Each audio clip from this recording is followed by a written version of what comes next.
ಧರ್ಮಸ್ಥಳ ಬುರುಡೆ ಪ್ರಕರಣದ ಬಗ್ಗೆ ದೂರು ಬಂದಿದ್ದರಿಂದಲೇ ಸರ್ಕಾರ ಎಸ್ಐಟಿ ತನಿಖೆಗೆ ವಹಿಸಿತ್ತು. ತನಿಖೆ ಮುಗಿದ ಬಳಿಕ ವರದಿ ಸಲ್ಲಿಸಲಾಗುತ್ತೆ. ಅದರ ಆಧಾರದ ಮೇಲೆ ಯಾರು ತಪ್ಪು ಮಾಡಿದ್ದಾರೋ ಅವರು ಕಾನೂನು ಕ್ರಮಕ್ಕೆ ಒಳಗಾಗುತ್ತಾರೆ ಎಂದು ಸಣ್ಣ ನೀರಾವರಿ ಸಚಿವ ಎನ್.ಎಸ್. ಬೋಸರಾಜು ಹೇಳಿದರು. ನಗರದಲ್ಲಿ ತಮ್ಮನ್ನು ಭೇಟಿಯಾದ ಮಾಧ್ಯಮಗಳೊಂದಿಗೆ ಮಾತನಾಡಿ, ಧರ್ಮಸ್ಥಳದಲ್ಲಿ ಶವಗಳು ಉಳಿದ ಆರೋಪದ ಮೇಲೆ ಪ್ರಕರಣ ದಾಖಲಾಗಿತ್ತು.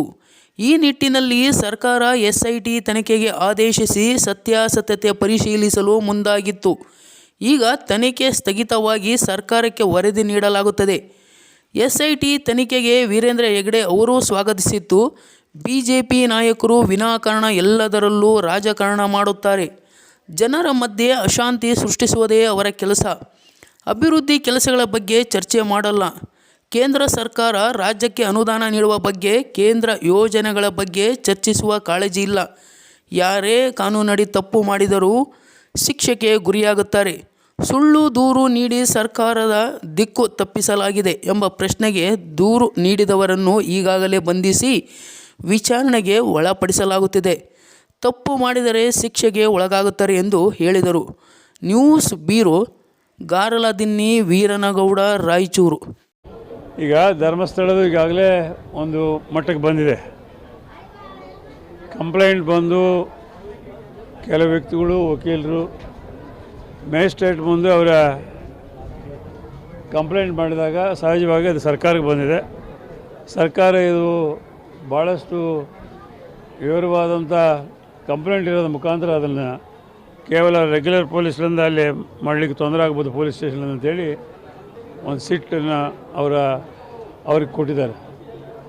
ಅವರು ಇವತ್ತು ಅದನ್ನು ಪೂರ್ತಿ ಪರಿಶೀಲನೆ ಮಾಡಿದ್ದಾರೆ, ತನಿಖೆ ಮಾಡಿದ್ದಾರೆ.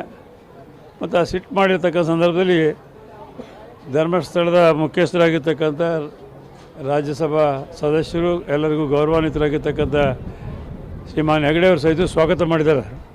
ಸರ್ಕಾರ ಒಳ್ಳೆ ಕೆಲಸ ಮಾಡಿದೆ.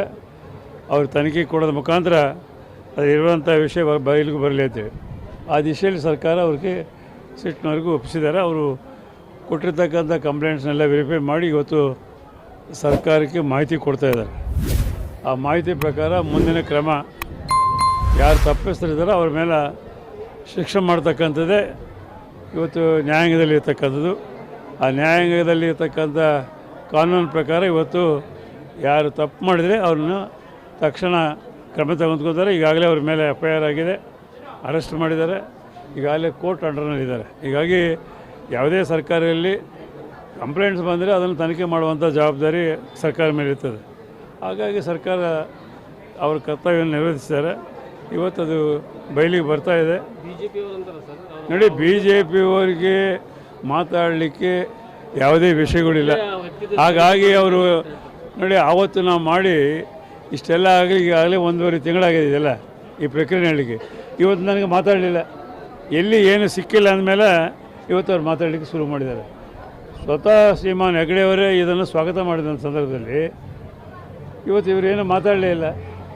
ಇವತ್ತು BJPಯವರಿಗೆ ಅಂದರೆ ರಾಜಕೀಯ ಮಾಡೋದೇ, ರಾಜ್ಯದ ಅಭಿವೃದ್ಧಿ ಆಗಲಿ, ಶಾಂತಿ ನೆಮ್ಮದಿ ಆಗಲಿ ಇರಬಾರ್ದು. ಅವ್ರಿಗೆ ಯಾವುದೋ ಒಂದು ಧರ್ಮದ ಆಧಾರದ ಮೇಲೆ ಜನರಿಗೆ ಗೊಂದಲ ಎಬ್ಬಿಸಬೇಕು ಮತ್ತು ಗಲಾಟೆಗಳು ಮಾಡಿಸ್ಬೇಕೆಂಬುದೇ ಮೊದಲೊಂದು ಬಂದಿರತಕ್ಕಂಥ. ಹಿಂದಕ್ಕೂ ಅವರು ಸರ್ಕಾರ ಇರ್ತಕ್ಕಂಥ ಸಂದರ್ಭದಲ್ಲಿ ತಾವು ನೋಡಿದ್ರಿ, ಮಂಗಳೂರು, ಉಡುಪಿ ಪ್ರದೇಶದಲ್ಲಿ ಯಾವ ರೀತಿಯಾದಂಥ ಗಲಭೆಗಳಾದವು ಧರ್ಮಾಧಾರದ್ದು. ಇವತ್ತಿನ ಅದೇ ರೀತಿಯಾಗಿ ಪ್ರತಿಯೊಂದು ಪ್ರದೇಶದಲ್ಲಿ ಮಾಡಬೇಕೆಂಬುದೇ BJPಯವರ ಉದ್ದೇಶ. ರಾಜಕೀಯ ಬಿಟ್ಟರೆ ಅವರು ರಾಜ್ಯದ ಅಭಿವೃದ್ಧಿ ಆಗಲಿ, ಜನಪರವಾದಂಥ ಕಾರ್ಯಕ್ರಮಗಳಿಗಾಗಲಿ, ಕೇಂದ್ರದಿಂದ ಬರಬೇಕಾಗಿರ್ತಕ್ಕಂಥ ಯೋಜನೆಗಳ ಬಗ್ಗೆ ಆಗಲಿ ಯಾವುದೂ ಮಾತಾಡೋದಿಲ್ಲ. ಒಟ್ಟಾರೆ ರೀತಿಯಾಗಿ ಜನರಲ್ಲಿ ಗೊಂದಲ ಮೂಡಿಸಿ, ಜನರಲ್ಲಿ ಅಶಾಂತಿ ಮಾಡಿ ಅದರ ರಾಜಕೀಯ ಲಾಭ ಪಡಿಬೇಕೆಂಬುದೇ BJPಯವರ ಪ್ರಯತ್ನ. ಹಾಗೆ ವೀರೇಂದ್ರ ಪಪ್ಪಿ ಇರ್ಬೋದು, ಇನ್ನೊಬ್ಬರು ಇರ್ಬೋದು, ಯಾರೇ ಇರಲಿ ತಪ್ಪು ಮಾಡಿದವ್ರಿಗೆ ಶಿಕ್ಷೆ ಆಗೇ ಆಗ್ತದೆ. ಅದು ನ್ಯಾಯಯುತವಾಗಿ ಏನಾರ ಆಗಬೇಕು, ಅದು ನಡೀತದೆ. ಅರೆ, ಯಾರು ಗ್ಯಾಮ್ಲಿಂಗ್ ಮಾಡ್ತಾರೋ ಮತ್ತೊಂದು ಮಾಡ್ತಾರೆ, ಯಾರೇ ಮಾಡಲಿ ಕಾನೂನಿಗೆ ಬಾಹಿರವಾಗಿ ಮಾಡಿರ್ತಕ್ಕಂಥ ಚಟುವಟಿಕೆಗಳಿಗೆ ಸರ್ಕಾರ ಎಂದು ಅವಕಾಶ ಕೊಡೋದಿಲ್ಲ. ಅವ್ರು ಯಾರೇ ಇರಲಿ ಅವ್ರ ಮೇಲೆ ಆ್ಯಕ್ಷನ್ ತಗೊಳ್ತದೆ.